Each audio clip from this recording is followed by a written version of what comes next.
साथियों जय भीम, जय भारत, जय कांशी राम। मैं कोमल अहरवार। साथियों जुड़ते रहें। साथियों ये हमारे साथ में वीरेश सेन जी हैं जो हमारे प्रदेश के कार्यकारिणी सदस्य हैं। ये हमारे साथ में हमारे साथी हैं रमेश जाटव जी जो काफ़ी वरिष्ठ साथी हैं जिन्होंने हमारे संघर्ष के टाइम पे काफ़ी मेहनत की है। साथियों मैं अपनी बात रखूं उससे पहले मेरा निवेदन है आप लोग अति शीघ्र लाइव से जुड़ जाएं, शेयर करें। अति महत्वपूर्ण लाइव है क्योंकि यह लाइव अगर आप नहीं सुन पाए तो निश्चित ही कुछ ना कुछ यूपी में जाके आप लोग गलती कर लेंगे, क्योंकि यह विशेष लाइव उन्हीं लोगों के लिए है जो यूपी जा रहे हैं हमारे साथी। साथियों कोई बता दे आवाज़ किस टाइप से आ रही है, धीमी है, तेज है, सुन पा रहे मुझे या नहीं सुन पा रहे हैं?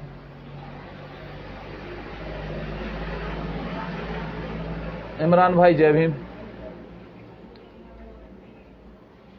जी। ठीक है, आप लोगों का समय वेस्ट ना करते हुए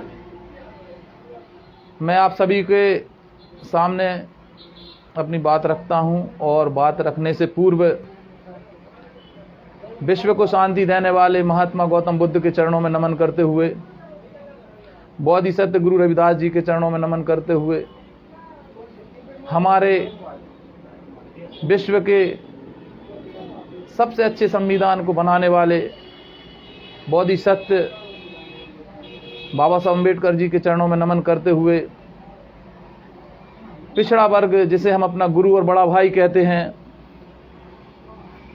जिन्होंने बहुजन समाज को नई दिशा दी, जिनके कारण आज बाबा साहब अम्बेडकर, कांशी राम साहब और हम और आप बहुजन हिताय बहुजन सुखाय के मार्ग पे चल रहे हैं।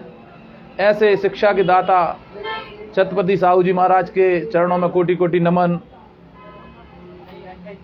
आरक्षण के दाता छत्रपति साहू जी महाराज के चरणों में कोटि कोटि नमन, जिन्होंने आज उस टाइम पे वह अलग जलाई कि आज पूरे मनुवाद को आरक्षण देना पड़ रहा है और बार बार उसका विरोध भी कर रहे हैं, लेकिन आज उनके ही कारण आज हमें आरक्षण मिल पा रहा है।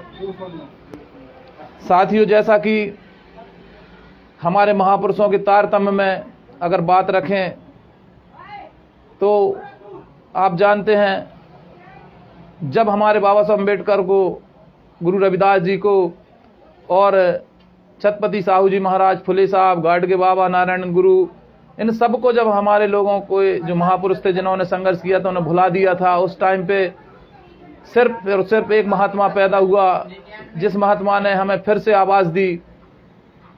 उस महात्मा का नाम आप अच्छे से जानते हैं, मान्यवर कांशी राम साहब के चरणों में कोटि कोटि नमन करते हुए आज मुस्लिम समाज की शान, मुस्लिम समाज की एक वह उपलब्धि जिन्होंने आज पूरे भारत को अपने टैलेंट के जरिए घुटनों पे कर दिया। आज ऐसे महापुरुष APJ अब्दुल कलाम जी के चरणों में कोटि कोटि नमन करता हूँ। आदिवासी समुदाय में पैदा हुए क्रांतिवीर हमारे बिरसा मुंडा जी के चरणों में नमन करता हूँ। हमारी वीरांगना अवंतीबाई देवी से लेके, फूलन देवी से लेके और रमाबाई से लेके ज्योतिबा फुले के साथ कंधे से कंधे मिलाकर हमारी माता बहनों को शिक्षा देने वाली प्रथम शिक्षिका सावित्रीबाई फुले, माता अम्मा फातिमा भी, सभी महापुरुषों के चरणों में नमन करते हुए और आज इस बहुजन मूवमेंट को पुनः जिंदा करने वाले, इस बहुजन युवा को पुनः आवाज़ देने वाले हमारे बड़े भाई राष्ट्रीय अध्यक्ष आज़ाद समाज पार्टी के और भीम आर्मी के संस्थापक चंद्रशेखर आज़ाद जी को क्रांतिकारी नीला सलाम, कोटि कोटि नमन। हमारे बड़े भाई माननीय विनय रतन जी जो आज पूरे भारत में भीम आर्मी की अलग जलाए हुए हैं, उन्हें नीला सलाम, क्रांतिकारी जय भीम। साथ ही इसी तारतम्य में हमारे मंजीत भाई, हमारे कमल वालिया जी, गुलजार सिद्दीकी जी, रविंद्र भाटी जी, हिमांशु वाल्मीकि जी, महक सिंह जी और मध्य प्रदेश के जुझारू युवा हमारे सुनील बैरसिया जी, सुनील अस्ते जी, सत्येंद्र सेंगर जी, राहुल वाल्मीकि जी, सुनील बेले जी, हमारे प्रदेश के प्रवक्ता राजेश वर्षी जी, विनोद यादव जी, विजय अम्बेडकर जी, निर्भय जी, हमारे इमरान खान जी, हमारे फारूक खान जी, और जिनके नाम मैं भूल गया उन्हें मैं क्षमा चाहता हूं। उनसे मैं काफ़ी लोग हैं जिन्हें मैं बुला सकता हूं नामजद, लेकिन मैं नहीं चाहता कि आप लोगों का समय वेस्ट हो। तो साथियों, हम मुद्दे की बात पे आते हैं। तो साथियों, मुद्दे की बात यह है कि कल की एक बहुत बड़ी घटना हुई है। मैं उन मनुवादी नेताओं से कहना चाहता हूं जो भाजपा कांग्रेस की चमचागिरी कर रहे हैं, चाहे वे भाजपा में हो चाहे वे कांग्रेस में हो, हमारे वर्ग के लोग, खासकर एससी वर्ग के लोग, जो सिर्फ और सिर्फ अपनी चुप्पी बांधे हुए बैठे हैं। साथियों, पन्ना की घटना है, जिसे आप लोगों ने देखा होगा सोशल मीडिया पे। पन्ना के हमारे वर्ग के, जिनका नाम है अखिलेश अहरवार जी, अखिलेश अहरवार जी को इस कारण मारा पीटा गया कि वह सिर्फ और सिर्फ बराबरी से कुर्सी पे बैठ गए थे, और मारने पीटने वाले कोई और नहीं थे, हमारे अपने भाई थे, हमारे अपने पिछड़ा वर्ग के भाई थे, मुस्लिम समाज के भाई थे। तो साथियों, मैं मुस्लिम समाज और ओबीसी समाज के लोगों से ये कहना चाहता हूं कि इन लोगों में आप लोग जागृति फैलाएं, क्योंकि मैं अच्छे से जानता हूं कि किसी भी प्रकार से अपराधी की कोई जाति नहीं होती, लेकिन कोशिश ये करें कि जिस प्रकार आप और हम अच्छे से जानते हैं, जिस मनोव्यवस्था में आज ये पूरे देश को चला रहे हैं, मनुस्मृति जिस प्रकार से लागू की है, आज भी 6000 वर्ष से लेकर आज तक जो हमें वेदों पुराणों में पढ़ाया गया, बताया गया, और अंधभक्ति करने का हमें जो एक सलीका सिखाया गया, आज मैं बताना चाहता हूं आप लोगों को। साथियों, इन्हीं के वेदों में लिखा है, इन्हीं के पुराणों में लिखा है, इन्हीं के ग्रंथों में लिखा है। मैं नहीं कह रहा हूं कि इनके भगवान ब्रह्मा के मुख से ब्राह्मण पैदा हुआ, बाहुओं से क्षत्रिय पैदा हुआ, उदर से वैश्य पैदा हुआ, और शूद्र पैरों से पैदा हुआ। तो साथियों, मैं पिछड़े वर्ग के भाइयों से पूछना चाहता हूं, मैं मुस्लिम साथियों से पूछना चाहता हूं, मैं क्रिश्चियन साथियों से और जैन साथियों से पूछना चाहता हूं कि आखिर आप किस कैटेगरी में पैदा हुए? सिर्फ 4 ही वर्ण पैदा हुए पूरे विश्व में। तो साथियों, ये बात की बातें हैं। मैं तो बस निवेदन करना चाहता हूं आप लोगों से, ओबीसी और मुस्लिम समाज के लोगों से, क्योंकि आप और हम एक हैं। आप भी शूद्र वर्ग में आते हैं, हम भी शूद्र वर्ग में आते हैं, क्योंकि कहीं दूर तक ओबीसी का नाम नहीं है। अगर ओबीसी का नाम होता 4 वर्णों में तो हम मान जाते।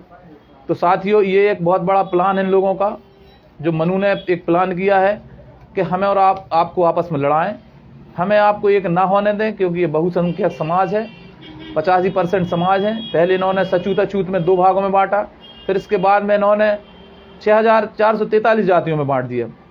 तो साथियों, इस चीज़ को समझना होगा कि आखिर ये मुट्ठी भर लोग हमारे ऊपर क्यों राज कर रहे हैं। ये जो प्रथा बनाई गई हैं या बताई गई हैं हमारे लिए छुआछूत की, तो इन प्रथाओं को आपको समझना होगा। मानव से जो छुआछूत कर रहे हैं, परहेज कर रहे हैं, तो ये गलत है। तो साथियों, मैं ओबीसी के उन नेताओं से, उन समाज सेवकों से निवेदन करता हूं, चाहे वे महेंद्र लोधी जी हों, वैभव सिंह जी हों, या योगेंद्र कुशवाहा जी हों, जो भी अपने मध्य प्रदेश का या भारत का पूरे ओबीसी समाज को चला रहे हैं, उनसे निवेदन करता हूं कि आप लोग अधिक से अधिक जागृति फैलाएं इन लोगों में, ताकि ये हमारे लोगों को उपेक्षित ना करें, मारपीट ना करें, ना ही अपमानित करें। और रही बात पुलिस की, तो पुलिस तो बेचारी कठपुतली है। इस पुलिस को तो वो अपने, जिनको हम कंस मामा कहते हैं अपने शब्दों में, कंस मामा चला रहे हैं। कंस मामा जो कहते हैं वो पुलिस करती है, और कंस मामा से जो रंगा बिल्ला कहते हैं वो कंस मामा करते हैं। तो साथियों, मैं डीजीपी महोदय और एसपी पन्ना महोदय से निवेदन करता हूं कि अति शीघ्र मुलजिमों को आप गिरफ्तार कर और जेल भेज दें। ऐसा ना हो कि यूपी चुनाव के पहले ही हम आए और पूरे पन्ना को घेरें। साथियों, ऐसी दिन प्रतिदिन घटनाएं बढ़ रही हैं। आज किसी भी वर्ग की बात हो, मैंने कुछ दिन पहले देखा, शायद परसों की बात है, कि हमारे दमोह में एक बिटिया की नाक काट ली गई, उसके साथ बलात्कार किया गया। वो किसी और नहीं, हमारे ही वर्ग का बंदा था। तो मैं चाहता हूं दमोह एसपी से कि उसे तत्काल गिरफ्तार किया जाए, अगर नहीं किया है, और जेल भेजा जाए। और पूरी समाज से मैं आह्वान करता हूं कि ऐसे लोगों को अपने साथ में ना तो उनका सपोर्ट करें ना साथ में लगाएं। साथियों, बात करें अपन इसके आगे, जो आष्टा की घटना हुई कुछ देर पहले, हमारे भीम आर्मी के जो प्रदेश अध्यक्ष हैं माननीय सुनील बैरसिया जी ने अभी लाइव आके बोला है 5 मिनट पहले कि ये जो विधायक बोल रहे हैं, तो मैं आष्टा विधायक की बात नहीं करूंगा, मैं बात करूंगा सीएम की, पीएम की। मैं रंगा बिल्ला और टकला की बात करूंगा, जो इनके शब्द इनके चमचे बोल रहे हैं। आष्टा विधायक ने जिस प्रकार भीम आर्मी को बोला है कि भाई अगर भीम आर्मी तोड़ने का काम कर रही है, भीम आर्मी जातियों में बांटने का काम कर रही है, तो पूरी लाइव आप सुन सकते हैं। सुनील बैरसिया जी ने बहुत अच्छा जवाब दिया है। लेकिन मैं इतना जरूर कहूंगा कि कंस मामा, ये जो आपके छोड़े हुए चमचे हैं, पिट्ठू हैं, इनको आप रोकें। ये जाति वर्ग विशेष के रूप में आप किसी प्रकार से इन्हें बेनवस्था न फैलाएं, फूट न डालें और वर्ग संघर्ष की स्थिति न पैदा करें। और ये जो बात करते ना सेना की, तो इन्होंने इतिहास नहीं पढ़ा है। भीम आर्मी जो काम कर रही है, इनके पूर्वजों का इतिहास पढ़ लें, चाहे वे भीमा कोरे गांव की बात हो यार, चाहे वे हमारे लोगों ने जो 1857 से लेकर 1947 तक जो बलिदान दिया इस देश के लिए, वो पढ़ लें। और इनमें ताकत हो तो वही बात मैं फिर दोहरा रहा हूं जो बैरसिया जी ने दोहराई है कि आप अपने मुखियाओं से कहें, सीएम पीएम से कहें कि भीम आर्मी के लिए 50% आरक्षण दे दे, ठीक है ना, तो हम लोग सेना में जाने को तैयार हैं। तो साथियों, मैं आष्टा जैसे विधायकों को मुखिया या फेमस नहीं करना चाहता हूं कि इन्हें हम फेमस कर दें और इनका पुतला दहन करके इनको हीरो बना दें। लेकिन इनसे जरूर कहूंगा जो हमारे साथी हैं कि इन सब लोगों पे ध्यान ना दें, आप अपने काम पे ध्यान दें और काम करके आगे बढ़ें। साथियों, इसके आगे बात मैं करूंगा, कुछ दिन पहले हमारे अजाक्स के लोगों ने एक आंदोलन किया। मुझे पता है अजाक्स कांग्रेस का संगठन है और आज स्थिति क्या है क्या नहीं मुझे मालूम नहीं है, वो कहाँ काम कर रही, लेकिन उन्होंने जिस प्रकार से मुद्दा उठाया, जो 2016 से आरक्षण का जो मुद्दा था, प्रमोशन में जो आरक्षण रुका हुआ था, उस मुद्दे को उठाया। लेकिन ये गूंगी बहरी सरकार, ये कंस मामा की सरकार, ये सुनने वाली नहीं है। तो मैं अजाक्स के एक कर्मचारियों से निवेदन करता हूं और मध्य प्रदेश के उन सभी कर्मचारियों से निवेदन करता हूं जिन्होंने नौकरी करके सेवा दे के रिटायरमेंट के बाद घर में सेवा दे रहे हैं या घर में बैठ गए हैं, और उनसे भी कहूंगा जो आज निरंतर काम कर रहे हैं लेकिन उन्हें प्रमोशन नहीं दिया जा रहा है। तो भीम आर्मी का आप सपोर्ट करें, भीम आर्मी का आप साथ दें। हम लोग बहुत जल्द यूपी चुनाव के बाद में आरक्षण में प्रमोशन के लिए विराट आंदोलन करेंगे। और आप, हमें पता है कि कर्मचारी हैं, आप सपोर्ट नहीं कर सकते हैं खुल के, तो जो मानवर साहब ने कहा था टाइम, टैलेंट और ट्रेजरी, 3 प्रकार से आप सपोर्ट कर सकते हैं, तो आप हम लोगों का सपोर्ट करें। रही बात भाजपा की, तो भाजपा के तो आका भी नहीं रोक सकते इस आरक्षण को। हम वह वीर सैनिक हैं, बहुजन समाज की औलाद हैं, बाबा साहब की औलाद हैं, जिन्होंने हमें ये संवैधानिक अधिकार दिए हैं। तो आप लोग चिंता ना करें, आप लोगों का हक अधिकार जो आपने सेवा की है 60-62 साल, उसको हम लोग दिलवा के रहेंगे। साथियों, अब बात करें हम चुनाव प्रचार की, कि आज जो हमारे मध्य प्रदेश से प्रचार प्रसार के लिए लोग जा रहे हैं, माननीय बेनरतन जी, माननीय चंद्रशेखर आज़ाद जी के आदेश पर जो हमारे वहाँ के मुख्य चुनाव प्रभारी हैं माननीय रविंद्र भाटी जी ने 2-3 लिस्ट मध्य प्रदेश की जारी की हैं। तो उसमें आप लोग बौखलाएं ना आप लोग ये सोचें कि भाई हमारा नाम नहीं आया है। आप सब जिनकी इच्छा है, जो भी प्रचार के लिए जाना चाहता है, अपने बलबूते आप लोग जाएं। और जो आर्थिक सहयोग करना चाहता है, ध्यान रखें आर्थिक सहयोग में भी आप किसी प्रकार का भ्रम ना पालें। जैसा कि माननीय चंद्रशेखर भाई कल आके लाइव में बोला था कि मेरा जो खाता नंबर है, मेरा पेटीएम नंबर है, उस पर आप फ़ोन पे, गूगल पे कर सकते हैं, भीम ऐप है, उस पर भी आप कर सकते हैं सहयोग। तो मैं आपको एक बार दोहराना चाहता हूं वह नंबर, और वह नंबर आप नोट कर लें। हालांकि सोशल मीडिया पर डला है, लेकिन फिर भी लोग उसमें भ्रमित हो रहे हैं कि ये कहीं फर्जी नंबर तो नहीं है। तो मैं उस नंबर को दोहरा रहा हूं, उस नंबर को आप ध्यान से सुने और लिख लें, और इसी नंबर पे आपको सहयोग करना है, क्योंकि बार बार चुनाव हम लड़ नहीं पाएंगे। अब हमें फिर 5 साल वेट करना होगा। और सबसे बड़ी बात तो यह है कि हमारे राष्ट्रीय अध्यक्ष जी चुनाव लड़ रहे हैं, और अगर उनके प्रचार प्रसार में कमी रही तो फिर हम और आपको तो डूब मरना चाहिए, है ना। तो साथियों, ये नंबर नोट करें, 7906231756। फिर से नोट करें, 7906231756। तो साथियों, मैं उन साथियों से निवेदन कर रहा हूं जो प्रचार प्रसार में जा रहे हैं। सभी लोग अनुभवी हैं, सभी ने कम से कम 2-2, 4-4 चुनाव तो करवाए हैं, लेकिन ये चुनाव यूपी का है। हम और आप पुराने दूसरे प्रांत में जा रहे हैं। वहाँ का परिवेश क्या है, और मनुवादी जो वहाँ के संगठन हैं, खासकर आरएसएस, बजरंग दल और बीजेपी, इन पे थोड़ा सा नज़र रखें। ये पूरी कोशिश करेंगे कि आपका प्रचार प्रसार रुके, और प्रचार प्रसार रोकने का जो इनका उद्देश्य है, जो इनने एक प्लान बनाया है, रंगा, बिल्ला और गंजा ने, आप समझ रहे तीनों कौन है ना।